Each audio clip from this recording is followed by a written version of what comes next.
Think about the stories that stick with you, the ones you tell your friends or family. That fundamental human drive to share and listen to narratives is something truly powerful. It is, isn't it? From ancient Indian epics passed down through generations to the podcasts we eagerly await today, stories are just how we connect and understand. Mm. And speaking of podcasts, did you know that in India, podcast consumption has jumped by an incredible 34% in just the last year? Wow, 34%. That's huge. Yeah. It really underscores how this love for audio storytelling is, well, thriving. It absolutely does. And it's that enduring power of narrative that makes our deep dive today so compelling, I think. Right. We're turning our attention to an institution, the Government College of Technology, or GCT, in Coimbatore, to explore how storytelling, in its many forms, has been absolutely central to its nearly 8 decades of history. Okay, GCT Coimbatore. Right. We've got a fascinating set of materials to delve into here. We've got a detailed look at GCT's storytelling legacy in a PDF, along with Wikipedia entries, news articles highlighting the amazing achievements of its alumni. Some really impressive names there. And, of course, the GCT website itself. And our aim today, our sort of mission, is to really understand how GCT Coimbatore, primarily an engineering institution, has not just supported but actively evolved its storytelling practices over the years. And crucially, why? Exactly. Crucially, we want to explore why this emphasis on narrative is so deeply woven into the very fabric of the college's identity. Okay, let's unpack this then, starting maybe with the bigger picture. India boasts this incredibly rich and ancient tradition of oral storytelling, doesn't it? Oh, absolutely. Millennia deep. We're talking about these massive epics like the Ramayana and Mahabharata that were shared and reshared through spoken word for centuries. And what's so fascinating is that these weren't just tales for amusement, you know? Right, not just entertainment. No, they were also incredibly effective tools for education, for preserving history across generations, and for really embedding fundamental cultural values within communities. Like those wandering storytellers, the Dastango, the Kathakars. Exactly. They were like living, breathing libraries in many ways, keeping these essential narratives alive and accessible. And that tradition, it didn't stay static, did it? It evolved. No, definitely not. We saw the rise of print, of course, then the golden age of radio. I mean, iconic programs like All India Radio's Hawa Mahal brought audio dramas right into people's homes. Oh, yeah, I remember hearing about that. And television, too. Who can forget the visual impact of epics like Ramayana and Mahabharata on Doordarshan? That captivated the entire nation. It really did. Each new medium offered a different way to tell stories and connect with audiences. Yeah. Then, the 21st century brought the digital revolution. Right, social media, online platforms. Suddenly you had these very short-form bursts of storytelling going global. But what's really interesting now, I think, is this more recent resurgence of long-form audio through podcasts. It suggests there's still a real desire for more in-depth narratives. It's almost like the human need for storytelling keeps reinventing itself. Yeah, adapting to whatever technology is at hand. That's a great way to put it. Which brings us to our focus. GCT Coimbatore, established July 1945. It's a really significant period, India on the cusp of independence, and it was initially named Arthur Hope College of Technology. Yeah, after the then governor of Madras presidency. But what's really crucial to grasp, I think, is the visionary force behind GCT. G.D. Naidu. Exactly. The industrialist G.D. Naidu, often celebrated as the Edison of India for his remarkable inventive spirit. He was the key driving figure, the patron. And he had this vision. A powerful vision, yeah. To create an institution that would produce world-class technologists for a newly independent India. And GCT holds the distinction, of being one of the very first engineering colleges in the nation. Why, one of the first, and it was modeled on German technical institutes. That's right. This core idea of blending really rigorous technical education with global standards was there right from the start. It wasn't just about theory. No, there was a strong emphasis on the practical application. What do you think drove that, especially in those early days? Well, that practical focus was likely a direct reflection of Coimbatore itself. It was already a major industrial hub, the Manchester of South India, right? Right. Textiles, manufacturing. Exactly. Yeah. So there was a clear, immediate need for graduates who could not only understand engineering principles, but actually apply them effectively in real-world settings. That learning by doing approach was essential to fuel the region's growth, and it fit perfectly with G.D. Naidu's vision of industry-ready engineers. So they started out temporarily, but by 1950, they had moved to their permanent campus. Then, in 1959, a real testament to its national importance, the inauguration of the main building by Dr. Sarvepalli Radhakrishnan, who was vice president of India then. That's a big deal. It clearly shows it was seen as a vital institution for the country's future. Absolutely. And given Coimbatore's industrial prominence, that early academic environment at GCT naturally fostered strong ties with local industries. Makes sense. Yeah, this emphasis on industrial collaboration, combined with that learning by doing philosophy, it created a culture that valued not just deep engineering knowledge, but also the practical application of ideas to solve real-world problems. This early ethos, rigor and practical engagement, really laid the groundwork. The groundwork for the kinds of graduates GCT would produce. And those graduates have certainly left their mark. It's like this rich tapestry of stories unfolding across different eras. Let's start with those post-independence pioneers, the alumni from the 50s and 60s. What kind of impact did they have? Well, these individuals were instrumental in building the very foundations of a young, independent India. Think about someone like V. Janakiraman, a mechanical engineering graduate from '54. He rose to become the chief electrical engineer of Indian Railways in the Southern Zone. He was at the forefront of many key advancements in rail technology. I mean, think about the sheer scale of developing the railway network back then. Huge. Absolutely vital work. His contributions were crucial. These were truly the nation builders, weren't they? Often tackling massive public sector projects with, presumably, pretty limited resources. Definitely. And their stories of ingenuity, hard work. Yeah. How were those shared back then? It wasn't exactly the age of social media. No, exactly. These stories often circulated more informally, maybe through alumni newsletters, perhaps during campus visits where older grads would share experiences with younger students. Right, word of mouth. Yeah, and gradually becoming part of the college's folklore, passed down within the GCT community. Then, as India's ambitions in science and tech grew, we see a shift, right? The kind of impact GCT alumni were making changes. In the 70s and 80s, they started reaching for the stars, quite literally. That's a perfect way to put it. Dr. Milswamy Annadurai, a 1980 electronics and communication graduate, is a prime example. The Moon Man of India. The Moon Man, yeah. What's so remarkable about him is his trajectory. From a fairly modest background to leading India's first missions to the moon and Mars Chandrayaan-1 and Mongolian. That's an incredible story. Hugely inspirational. A story of ambition, perseverance.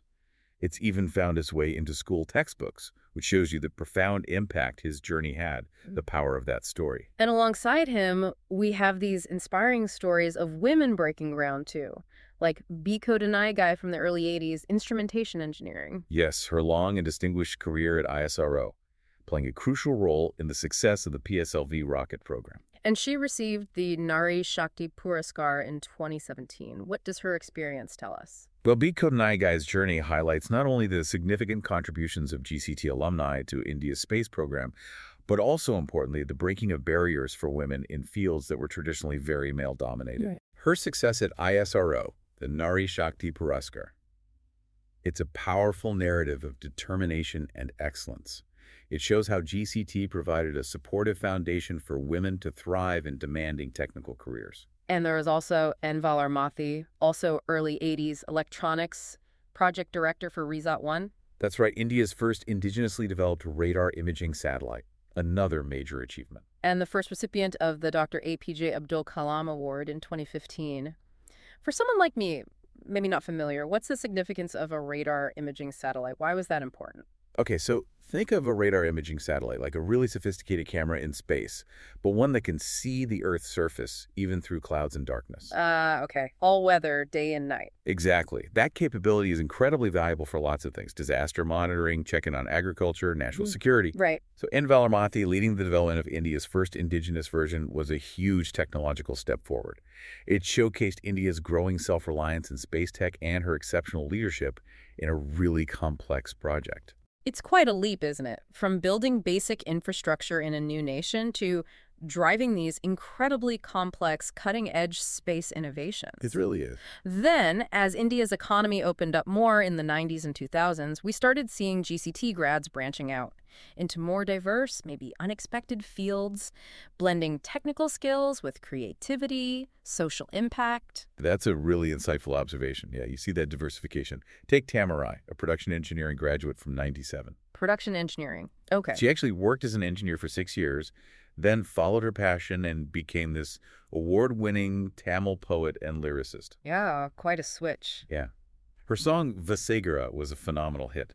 What does her story tell us, do you think, about the GCT experience? Well, it really underscores that an engineering education doesn't necessarily lock you into just engineering roles, does it? Good point. It can provide this powerful foundation, analytical thinking, problem-solving skills that you can apply anywhere, even the arts. Her success as a lyricist after starting in engineering, it highlights the diverse talents and passions that can be nurtured there. Absolutely. And then we have someone like S. Ramakrishnan, mechanical engineering graduate from 75. His story is truly one of resilience and profound social impact. Tell me more. After a life-altering accident left him paralyzed, he went on to found Amar Seva Sangam. This is a remarkable rehabilitation center for people with disabilities. Incredible. Decades of selfless service. He received the Padma Shri in 2020. Padma Shri, amazing. How did his engineering background, perhaps, did it inform his approach to the social work? It's fascinating to consider, isn't it? Yeah. Perhaps that problem-solving mindset, the focus on creating solutions, the systematic thinking you get from engineering, maybe that allowed him to approach the challenges of rehabilitation and accessibility in a more structured, effective way. Could be. His story just beautifully illustrates how the impact of GCT alumni extends far beyond traditional tech fields, right into social entrepreneurship, humanitarian work. And in more recent times, we're seeing graduates like Padmanabhan Gopalan, civil engineering, class of 2014, founder of No Food Waste. Right, using tech to build this incredibly effective network, redistributing surplus food to people in need. And getting international recognition for it. These recent examples really highlight a growing trend, don't they? They do. It seems like the current generation of GCT grads is really blending those technical skills with a strong sense of social responsibility, leveraging tech to tackle pressing societal issues. And as these alumni have gone out and made their mark, the ways their stories are preserved and shared have also evolved considerably. Oh, absolutely. In the earlier days, like we said, more informal sharing, maybe mentions in newsletters. Right. Now you see alumni sharing experiences through TED Talks, in-depth YouTube interviews, features on various online platforms. It significantly amplifies the reach of these GCT stories. But what seems to tie all these incredibly diverse achievements together? You mentioned GCT's motto, truth, triumph, service. Yes. How do you see that reflected across these different generations? It really feels like a powerful unifying thread. Each generation, in their own unique way, seems to embody those principles. How so? Well, whether it's the pursuit of truth through scientific discovery, the triumph over challenges in building a new nation or launching space missions, or the commitment to service through social entrepreneurship, that motto provides a kind of framework for understanding the values GCT instills. And that its alumni carry forward. Exactly. And by continually sharing these stories, the GCT community reinforces its identity across time, connecting the past, present, and future. It keeps those values alive. And speaking of platforms for sharing ideas and stories, a really significant moment in GCT's own storytelling journey was the launch of TEDxGCT back in 2013. Ah, yes, TEDxGCT. That felt like a very deliberate effort to bring that spirit of public speaking, idea exchange right onto the campus. What was the impact of that? Well, what's particularly notable about TEDxGCT is that it was independently organized by the students and alumni themselves, really embodying the spirit of the global TED movement. Student-led, okay. Yeah. Their very first event in February 2013 brought together speakers from a wide array of fields, creating this dynamic space for ideas that ignite transformation, as they put it.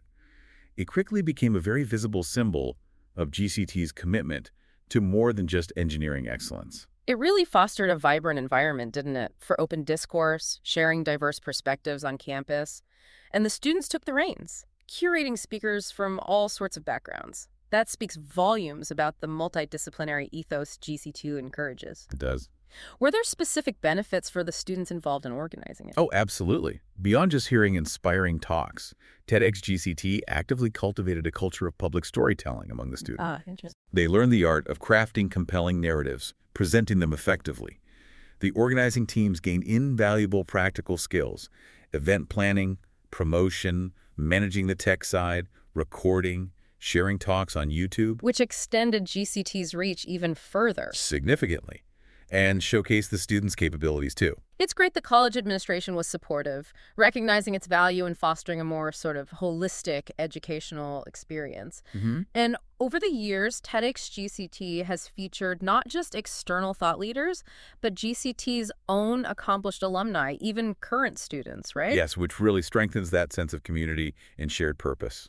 By providing such a prestigious platform for storytelling, TEDxGCT undoubtedly boosted creative confidence within the GCT community. I think so too. It showed that engineers, technologists, they have crucial stories, insights, visions to share with the world. Yeah. And, being part of the global TEDx network subtly helped refresh GCT's image as a forward-thinking institution that values communication and innovation in all its forms. And then, disruption. The COVID-19 pandemic hits in 2020, upends everything. But GCT's dedication to fostering connection through storytelling didn't falter. They adapted cleverly with an online talk series, GCT Talks. Yes.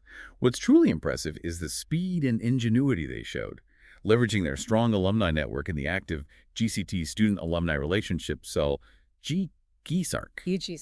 They quickly launched these online talks to maintain that flow of knowledge, mentorship, inspiration, despite everyone being physically separated. The name itself is quite fitting. Great Conversations and Talks, GCT, cleverly aligning with the college acronym. It is neat, isn't it? They invited alumni from all corners of the globe across different time zones, connecting with students via Zoom webinars. What kind of content did these cover? It wasn't just technical lectures. Those were part of it. Alumni generously shared their personal career journeys, offered really valuable insights into emerging tech, like AI and data science. Stuff students need to hear. Absolutely. And they even provided guidance on navigating the challenges and uncertainties the pandemic brought. The online format actually turned out to be a benefit in some ways. It broke down geographical barriers. It allowed for much broader engagement than might have been feasible with only in-person events. That makes sense. You mentioned an example, an episode with an alumnus from '84 discussing Gen AI, data science, analytics. Incredibly relevant. And crucially, these weren't just one-way presentations, were they? No, absolutely not. A key feature was the interactive Q&A. Students could directly engage with these accomplished alumni, ask questions, build connections. Vital. And they had the foresight to record and archive these talks, creating this valuable repository of knowledge and experience students can still access. This pivot to GCT Talks really showed the resilience of storytelling, didn't it? As a way to maintain a vibrant learning culture even during major disruption. It really did. And looking ahead, there's this exciting vision now, building on these successes, to create a lasting digital archive of GCT's rich oral history through a dedicated podcast series, also called Great Conversations and Talks. Yes, that's the next step being envisioned. What's the thinking behind that? Well, the idea is to build on the foundation laid by both TEDxGCT and the GCT Talk series, creating this easily accessible, enduring repository of the collective wisdom and experiences of the whole GCT community. So like a living history archive. Exactly. Imagine a podcast where you can listen to candid, in-depth conversations with alumni, esteemed faculty, sharing their life stories, their formative experiences at GCT, their triumphs, even their setbacks, and offering valuable advice to current and future generations. It's really a modern evolution of that early community storytelling we talked about. It seems incredibly valuable. What specific benefits could an audio archive like this offer? Oh, multiple benefits. It serves as an invaluable resource for preserving GCT's institutional memory, capturing the voices, the emotions behind the historical facts. Yeah, the feeling. Right. It would also extend GCT's reach far beyond its physical campus, attracting prospective students, engaging alumni scattered across the globe, even offering insights to other institutions. And the format itself, a podcast, makes it easier for busy alumni anywhere to contribute, doesn't it? Definitely. The ease of contributing to a podcast encourages broader participation from that extensive global alumni network. Now, GCT undoubtedly has traditional documentation, yearbooks, newsletters, Sure. but a podcast offers something unique. Precisely. While print gives you the written record, a podcast captures the nuances of voice, the emotion in the storytelling, the spontaneity of conversation. Things written documents just can't replicate. Yeah. And it aligns perfectly with the growing popularity of podcasts in India and globally. It ensures GCT is using contemporary story. With such a vast and accomplished network of alumni, the potential for a truly rich, diverse podcast archive is enormous. It really does feel like the natural progression of GCT's storytelling journey, doesn't it?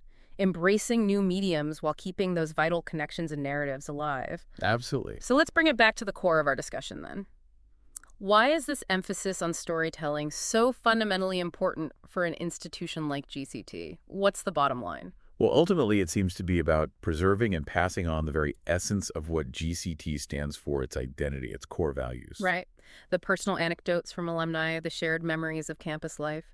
They collectively form this living heritage, both oral and written, that defines the GCT experience. Exactly. While facts and figures give you the factual account, it's the personal stories that truly bring the history to life. Yeah. They forge those deep emotional connections within the GCT community. Yeah. When alumni share those late-night study sessions or professors reminisce about pivotal moments, it reinforces that shared sense of belonging.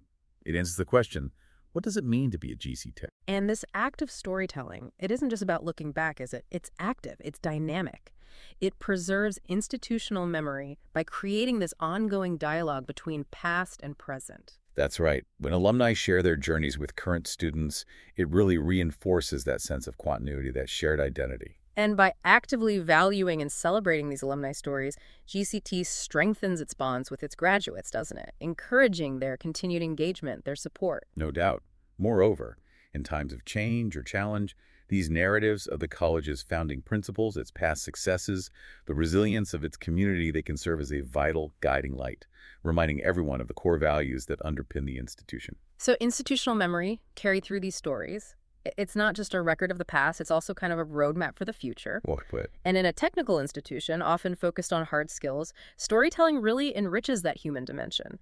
It highlights the important mentorships, the vibrant cultural events, the collective pride in alumni achievements, things that might not show up in course catalogs. Precisely.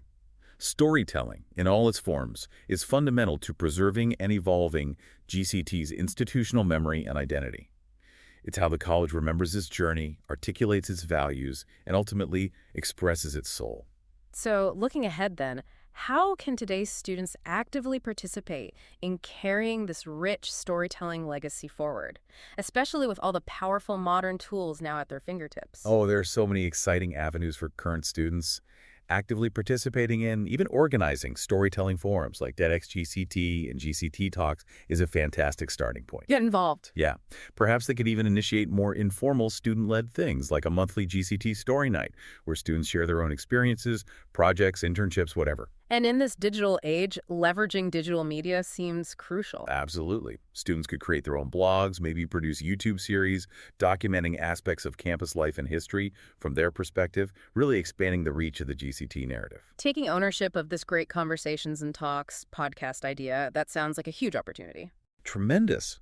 Students could step up, be the hosts, the interviewers, the editors. They'd gain invaluable skills, forge meaningful connections with alumni. Right. They could even develop themed episode series, focusing on specific fields or alumni contributions. And what's particularly exciting to consider, I think, is the potential of embracing artificial intelligence, AI for storytelling and preservation. Ooh, yes. AI tools offer incredible possibilities, transcribing vast archives of audio and video automatically. Huge time saver. Right. Translating stories to reach wider audiences, summarizing key insights. Maybe even creating new interactive storytelling experiences like AI chatbots that can answer questions about GCT's history. Wow. Even something relatively simple, like using AI image generators to visually enhance storytelling efforts, could be explored, though, of course, always keeping ethical and thoughtful use front and center. Of course. And on a more personal level, encouraging peer-to-peer storytelling seems powerful for building community. Definitely. Initiatives like maybe a Humans of GCT project, where students share their own diverse experiences, internships, projects, personal journeys. Yeah, like the famous Humans of New York. Exactly. It can foster empathy, build stronger connections within the student body, and even help develop valuable professional communication skills. So by actively engaging in these ways, today's students become not just passive recipients of GCT's legacy. No, they become active custodians and innovative contributors to its ongoing narrative.